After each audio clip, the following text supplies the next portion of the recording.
नमस्कार, बहुत स्वागत है आप सभी का। मैं हूं अंजलि सिंह। मौनी अमावस्या पर महाकुंभ में उमड़ी श्रद्धालुओं की भीड़। सुबह से अब तक करीब 4 करोड़ लोगों ने लगाई है डुबकी।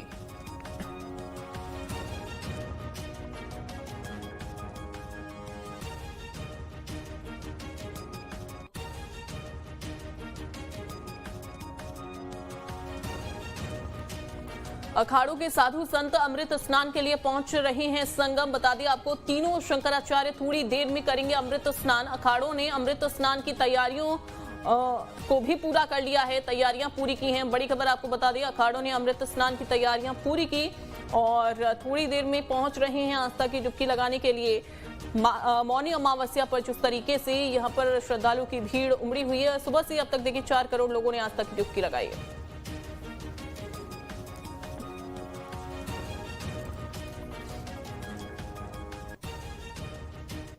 वहीं पीएम मोदी ने महाकुंभ में हुए हादसे पर दुख जताया है। महाकुंभ में हादसा हुआ अत्यंत दुखद है। जिन्होंने परिजनों को खोया, उनके प्रति गहरी संवेदना। घायलों के जल्द से जल्द ठीक होने की कामना है। पीएम ने कहा, उन्होंने कहा कि राज्य सरकार के लगातार संपर्क में हूं।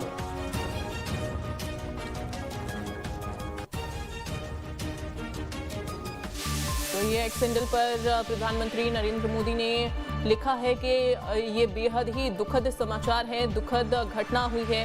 जिस तरीके से महाकुंभ में भीड़ उमड़ी और उसके बाद फिर श्रद्धालु जो है वो यहाँ पर घायल हो जाते हैं। फिलहाल तो इन्होंने ये भी लिखा कि जिन्होंने अपने परिजनों को खोया, उनके प्रति मेरी गहरी संवेदनाएं हैं।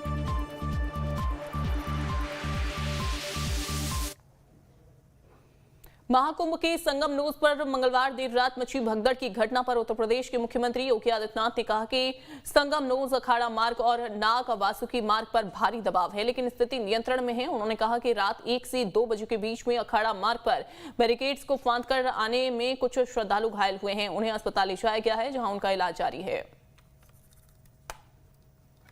प्रयागराज महाकुंभ में श्रद्धालुजनों की भारी भीड़ है। लगभग 8 से 10 करोड़ श्रद्धालु इस समय प्रयागराज के अंदर मौजूद है। कल भी 5.5 करोड़ श्रद्धालुजनों ने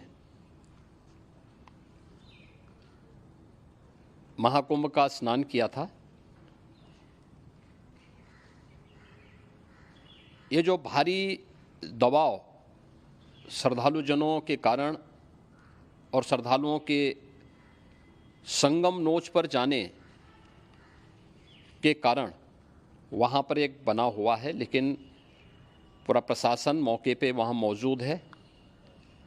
रात्रि को 1 से 2 बजे के बीच में अखाड़ा मार्ग पर, जहाँ पे अखाड़ों के अमृत स्नान के दृश्य से बैरिकेड्स भी किए गए थे, तो बैरिकेड्स को फांद करके आने में कुछ श्रद्धालु गंभीर रूप से घायल हुए हैं। उन्हें तत्काल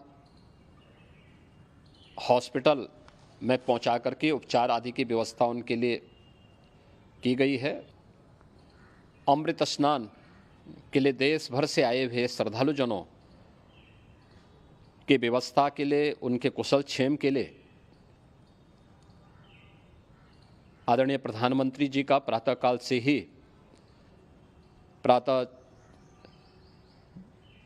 से ही उनके लगभग 4 बार प्रधानमंत्री जी ने हालचाल लिया है। माननीय गृह मंत्री जी ने, माननीय राष्ट्रीय अध्यक्ष भारतीय जनता पार्टी श्री JP नड्डा जी ने,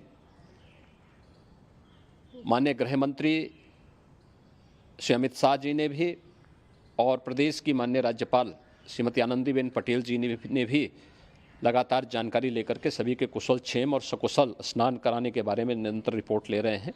अखाड़ा परिषद से जुड़े हुए पदाधिकारियों के साथ मैंने स्वयं भी बातचीत की है। आचार्य महामंडलेश्वरों से भी, पूज्य संतों के साथ भी मेरी बातचीत हुई है, और पूज्य संतों ने बड़ी ही विनम्रता के साथ इस बात को कहा है कि नहीं, श्रद्धालु जन पहले स्नान करेंगे और फिर जब उनका दबाव कुछ कम होगा और वे सकुशल वहाँ से निकल जाएंगे तब हम लोग स्नान करने के लिए संगम की तरफ जाएंगे।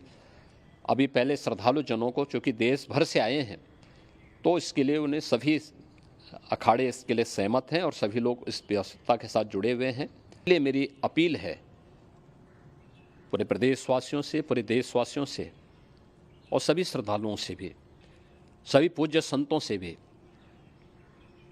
कि अफवाह पर कोई ध्यान न दें, संयम से काम लें। यह सब आयोजन सभी लोगों का है। प्रशासन उनकी सेवा के लिए पूरी तत्परता के साथ लगा हुआ है। केंद्र और राज्य सरकार पूरी मजबूती के साथ वहाँ पर हर प्रकार का सहयोग करने के लिए तत्पर है। लेकिन कोई किसी अफवाह पे ध्यान न दें। कोई भी व्यक्ति नकारात्मक अफवाह फैलाने का प्रयास करेगा, उस प्रकार से नुकसान हो सकता है। और जहाँ पर हैं आप, लगभग 15 से 20 किलोमीटर के दायरे में अस्थायी घाट बनाए गए हैं, उसमें कहीं भी वे स्नान कर सकते हैं। आवश्यक नहीं कि संगम